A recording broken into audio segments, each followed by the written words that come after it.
So the first thing you need to keep in mind when planning a SeaWorld Orlando vacation is what hotel should you stay at. Now for this guide, I'm going to be making it with a family of 4 in mind. So because that, all you really need is a room with 2 queen beds, and you should definitely make sure your room includes free breakfast and free Wi-Fi, and especially with the breakfast, because then you won't have to spend any extra money at SeaWorld Orlando or Aquatica or outside the park getting breakfast. So it will just save you money over time. And plus, those two things are basically guaranteed at pretty much all hotels these days. Now, one thing that's not guaranteed, yet a good chunk of hotels in the Orlando area do offer, is shuttle service to both the Orlando airport and the Orlando theme parks, so your Disney, Universal, and SeaWorld. Now, not every hotel has this, but I highly recommend choosing a hotel that does have that, because then you won't have to pay for parking at SeaWorld Orlando or Aquatica. And considering this is Orlando we're talking about, most hotels will go for really anywhere between $200 and $400 a night. So like averaging around that $300 a night mark, which is expensive, but I mean considering Orlando is the tourism capital of the world, it does make sense. So just expect to pay a little bit more for a hotel than you would in other areas. So moving on to SeaWorld tickets. Now, this goes with any amusement park, but you should always purchase your tickets online and in advance because this will save you the most money, and you can even find some pretty good discounts because right now at SeaWorld, like as I'm recording this video, they're hosting their spring break sale. So tickets are usually $135 per person, but now with the spring break sale, they're $100 per person. And a similar story goes with Aquatica tickets. But I highly recommend you to not pay any of those prices, as those prices are pretty overpriced for what you can get SeaWorld Orlando and Aquatica tickets at. So I highly recommend you check out places like TripAdvisor or Groupon. And there's some other places that you can find good discounts. But if you want to just buy your tickets off of the park's website, I highly recommend you to buy the 2 park 2 day ticket, because then you can get 1 day at SeaWorld Orlando and 1 day at Aquatica.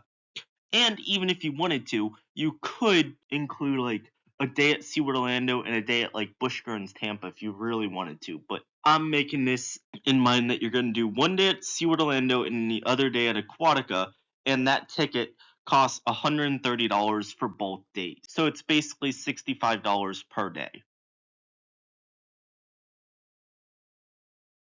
Now for parking, this is pretty easy because if you take my previous advice and get a hotel that has shuttle service to SeaWorld Orlando, then parking will be free. And even if you don't, which to be fair, most hotels in the Orlando area offer shuttle service to SeaWorld, parking is on the expensive side at $30 for general parking, and you can get like preferred parking, and I believe there's also a tier higher than that, but preferred parking costs like $40. And I believe the tier higher than that can cost like $50 or something crazy like that. But those two options, preferred parking and then the VIP parking or whatever it's called, those two options are definitely not worth it just because of the way SeaWorld Orlando's parking lot is. No matter where you park for the most part, you're all pretty close to the main entrance. So like you really don't have to worry about walking long distances even when just parking in the general parking section. So because of that, I just recommend you to just spend the $30 on general parking. And if your hotel offers it, you can just get parking for free by just taking the shuttle, which is the ideal situation. So moving on to food, you're going to notice a trend from my video about how to plan the perfect vacation to Busch Gardens Tampa, because with that I mentioned you should eat at Twisted Tails Pretzels, which Mama's Pretzel Kitchen at SeaWorld Orlando is basically the same as Twisted Tails Pretzels. I mean, they have different names, but they basically serve the same pretzels, give or take 1 or 2 items that are unique to each park. and they're both around the same price of like $7 per pretzel, which is actually pretty good considering theme park food standards. So that's why I highly recommend Mama's Pretzel Kitchen, because the pretzels are really good and it's reasonably affordable for theme park food. But like I mentioned before in the hotel section, because pretty much all hotels offer a breakfast buffet, you should just eat breakfast before arriving at the park and then eat dinner once you leave the park, just because there's so much to have in Orlando that like you don't have to worry about there being no food options outside of the park, cuz like there's tons of different food options in Orlando. So that's just not something you have to worry about that. And even if you wanted to, you can re-enter the park once you leave by just getting your hand stamped so you know that your ticket is still valid, which I've done a couple times at both SeaWorld Orlando and Busch Gardens Tampa. That's really up to you if you want to do that, but I would just get dinner once you leave the park and just get Mama's Pretzel Kitchen for lunch. It'll save you a lot of money and it'll hold you over till dinner. So those are my tips for eating at SeaWorld Orlando. So now let's add up the total cost for a SeaWorld Orlando vacation. Now, the hotel, like I mentioned before, is around $200 a night, considering that Orlando is like the tourist destination of the world.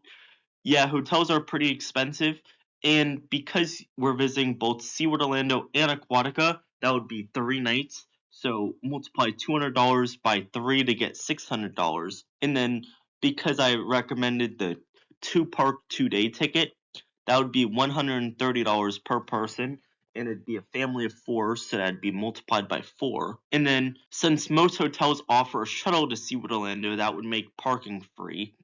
And because pretty much all hotels offer free breakfast is free. And then lunch, like I mentioned before, for Mama's Pretzel Kitchen, the pretzels are around $7 a piece, times 4 sets, roughly 28. So like including tax, it'd be around 30. And then for a family of four, I mean, this really depends on the restaurant you choose, but dinner is probably going to be around the $70 mark. And if you add all those prices up, you'll get a total of $1,220. So definitely not cheap, but not too bad for a SeaWorld Orlando vacation on a budget. So if you enjoyed this video, I recommend that you check out my video on how to have the best day ever at SeaWorld Orlando, and peace.